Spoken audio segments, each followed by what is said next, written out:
जो विषय विलास या विकार में फंसा है उसको सेवा करने की रुचि और योग्यता ही विकसित करने की कला नहीं रहती।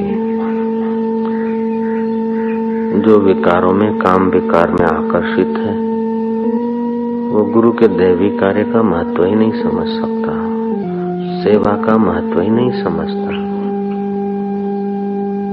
गुरु की सेवा साधु जाने, गुरु सेवा क्या मूर्ख पहचाने।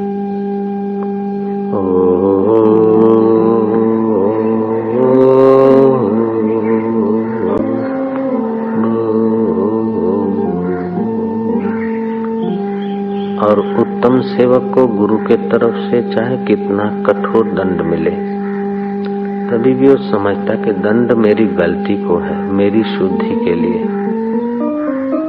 वो धन्यवाद महसूस करेगा। उड़िया बाबा से किसी ने पूछा कि कैसे पता चले कि गुरुजी ने हमको स्वीकार कर लिया। भाई गुरुजी ने स्वीकार कर लिया अथवा गुरुजी की कृपा है इसका अनुभव करना हो तो तुम गलती करो तो गुरु तुमको निसंकोच डांटे। तुम्हें डांटने में गुरु को संकोच हो रहा है तो गुरु समझते कि क्या पता ये समर्पित है कि नहीं। अगर निसंकोच तुम्हें डांटे तो समझना गुरु ने स्वीकार किया है। जैसे अपनी वस्तु का निसंकोच उपयोग करते हैं ऐसे ही शिष्य को निसंकोच भाव से गुरु सेवा कहे, ये कर दे वो कर दे, ये करना है, और गलती हो तो निसंकोच डांटे तो समझ लो कि वो सेवक बड़भागी है कि गुरु का हो गया, गुरु ने उसको स्वीकार कर लिया।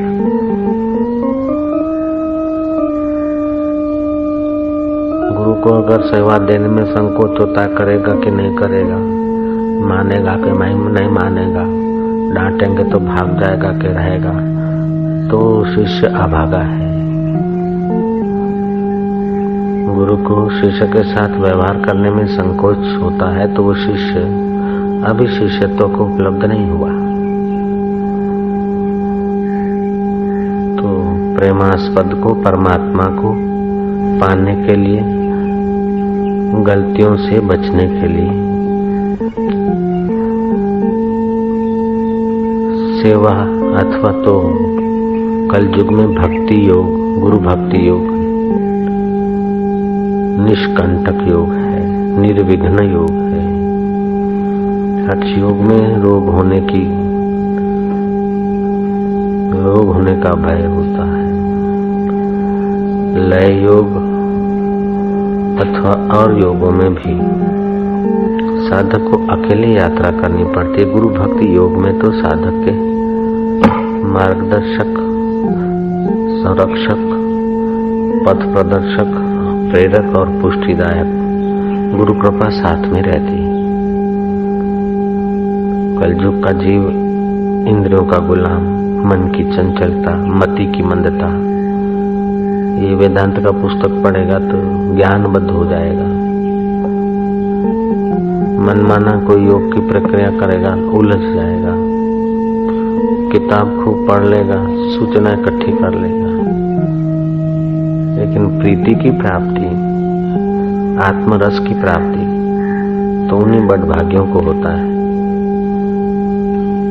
आत्मरस की प्राप्ति वे बड़भागी कर पाते हैं जिन्होंने आत्मवेताओं को इष्ट समझकर परमात्मा की उपासना सेवा द्वारा, सत्संग स्मरण द्वारा कर अपने उपास्य को तृप्त कर दिया है। उनका उपास्य उनके हृदय में पूर्ण रूप से प्रकट होने लगता है।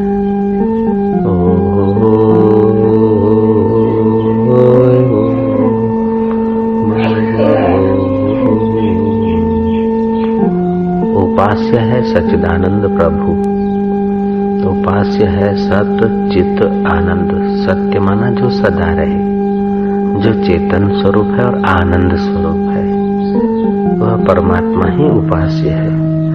चाहे फिर शिव के रूप में, कृष्ण के रूप में, गुरु के रूप में अम्बा के रूप में, किसी रूप में, साकार रूप में हम मान के चले, लेकिन फल तो वही होगा, सच्चिदानंद।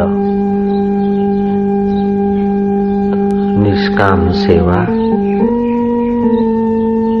उपासना का साकार स्वरूप है और सतचित आनंद की अनुभूति उपासना का उत्तर फल है। वह पूर्व पक्ष है, सेवा उत्तर पक्ष है, सच्चिदानंद स्वरूप में स्थिति। असंगो अयम पुरुषः, वह असंग आत्मा परमात्मा पुरुष की प्राप्ति, वह प्रीति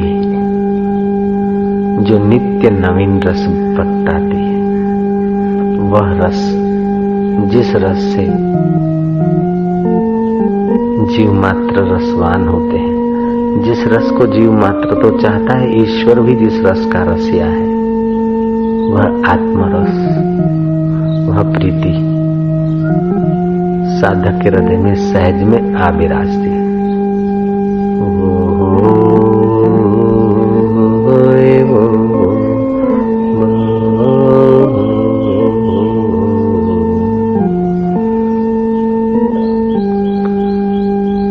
विवेक करके वैराग्य लाना, संसार की तुच्छता समझना और असार संसार है, ये जीवन का कृष्ण पक्ष है।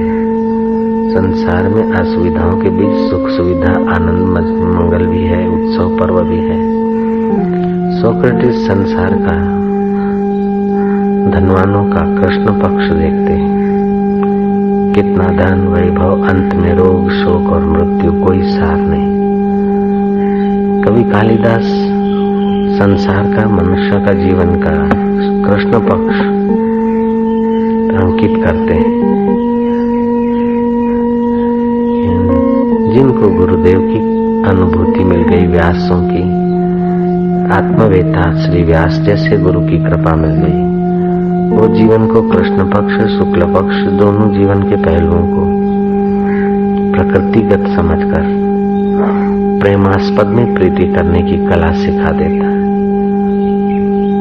वो नश्वर में शाश्वत के अनुभव, अनित्य में नित्य का अनुभव, मिटने में अमिट रस की अनुभूति कराने में सफल हो जाता है। वह रसियामय रसो वैसा वैश्वानर भगवान रस स्वरूप है, भागवत में आता है, जो हमारी वृत्तियों की, मान्यताओं की बिखराट को सेवा के द्वारा, सत्कर्म के द्वारा सुचारू रूप से व्यवस्थित कर दे। ऐसे आत्मवेता भगवान व्यास गुरु मिल जाए, आत्म साक्षात्कारी गुरु मिल जाए तो नित्य जीवन, नित्य रस और नित्य स्वरूप की प्राप्ति होती है। फिर जीवन न दुख और दर्द है, न सुख सुविधा है, जीवन शाश्वत है, जहाँ प्रलय की आंधी भी कुछ नहीं महत्व रखती, जहाँ प्रलय अग्नि भी शांत हो जाती है। वह ऐसा रस ब्रह्म रस है जो प्रलय के क्षोभ को भी मिथ्या समझने में समर्थ हो जाता है, प्रलय को भी हंसते हंसते सह लेता है। पूर्ण जीवन, पूर्ण गुरु कृपा मिली, पूर्ण गुरु का ज्ञान।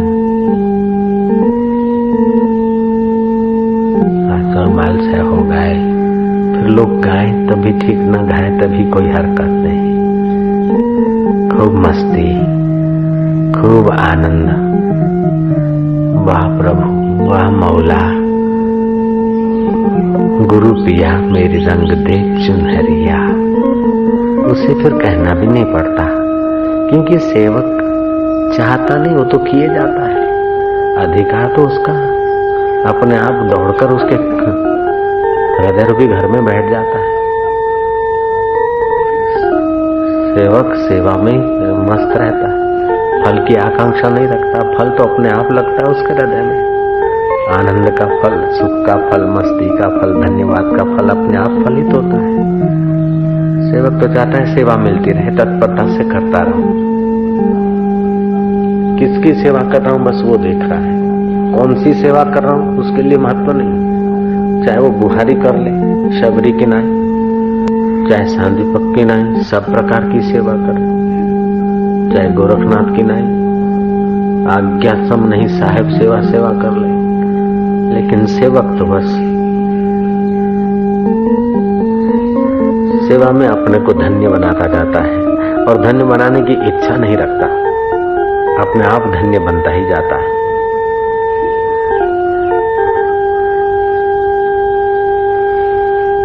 मधुर मधुर पावन पावन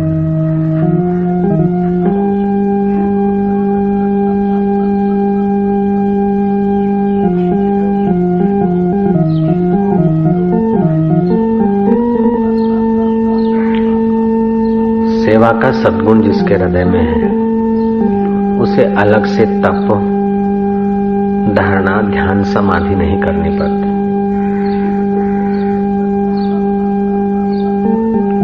सेवा के बल से ही निर्वासनिक होता जाएगा, सेवा के बल से निरहंकार होता जाएगा, सेवा के बल से ही निर्द्वंद होता जाएगा। लेकिन सेवा सेवा के लिए हो, अहंकार या फांका सजाने के लिए नहीं। अहंकार और फांका मिटाने के लिए सेवा हो, तत्परता से हो, विनम्र भाव से हो, तो सेवा प्रीति को जगा देगी, आत्मपद को जगा देगी। सेवा दोषों को हर लेगी, गुणों को भर देगी। जितनी ईमानदारी से, तत्परता से, निष्काम भाव से सेवा होगी, उतना ही वो सेवक सेव्य के आनंद को, सेव्य के ज्ञान को, सेव्य के अधिकार को उपलब्ध होता जाएगा।